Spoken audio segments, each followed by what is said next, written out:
আজকে আমি সন্ধেবেলা খুব সহজ পদ্ধতিতে বানিয়েছিলাম ভেজ চাউমিন। তো সেই ভিডিওটা তোমাদের সঙ্গে শেয়ার করছি। প্রথমেই আমি কড়াইতে নিয়ে নিয়েছিলাম সাদা তেল। সেই সাদা তেলটাকে আমি 5 মিনিট মতো গরম করে তার মধ্যে কেটে রাখা সবজি মানে বিনস, গাজর, ক্যাপসিকাম আমি অ্যাড করেছিলাম। সেই বিনস, গাজর, ক্যাপসিকামটাকে আমি সেই তেলটার মধ্যে 5 থেকে 7 মিনিট মতো ভাজা করেছিলাম। বেশিক্ষণ ভাজিনি, যাতে জিনিসটা সিটিয়ে যায়। তারপর আমি আগে থেকে করে রাখা red chilli sauce, green chilli sauce আর ওই সয়া সসের একটা পেস্ট ওর মধ্যে অ্যাড করেছিলাম, যাতে চাউমিনটা একটু বেশি স্বাদ হয়।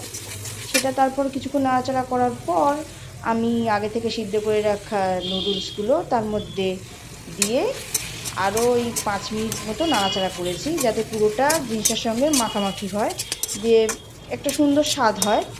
তো কিছুক্ষণ নাড়াচাড়া করার পর দেন এরকম রেজাল্ট এসছে।